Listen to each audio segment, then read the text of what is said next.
So we're going to Dallas, Texas for a King event sponsored by an organization called Urban Specialists, led by Bishop Omar Jawar.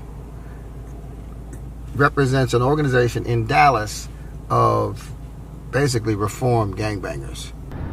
And tonight, the celebration of King is going to feature victims of violence, police violence, gang violence, interpersonal violence. One of the greatest challenges, if not the greatest challenge in our urban areas today, is violence.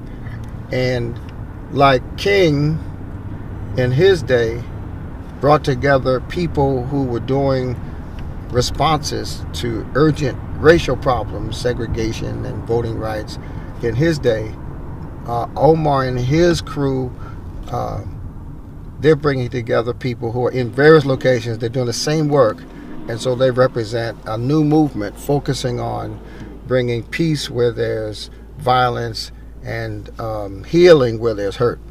They have families of victims of violence, different types of violence. They've got families of police who were killed, and they have families of people who were killed by police.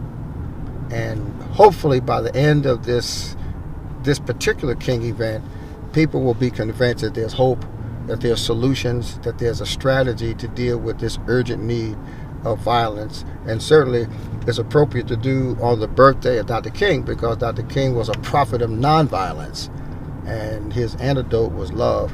It's not a typical King event. I've never seen anyone do anything like this before, which is why I was so excited to participate. So we'll see what happens.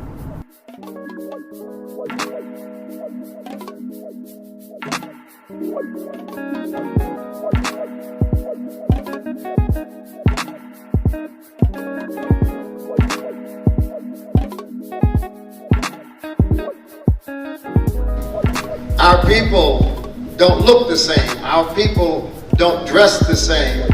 But our people have a responsibility to pass on to future generations a legacy of prosperity, of power, and of freedom.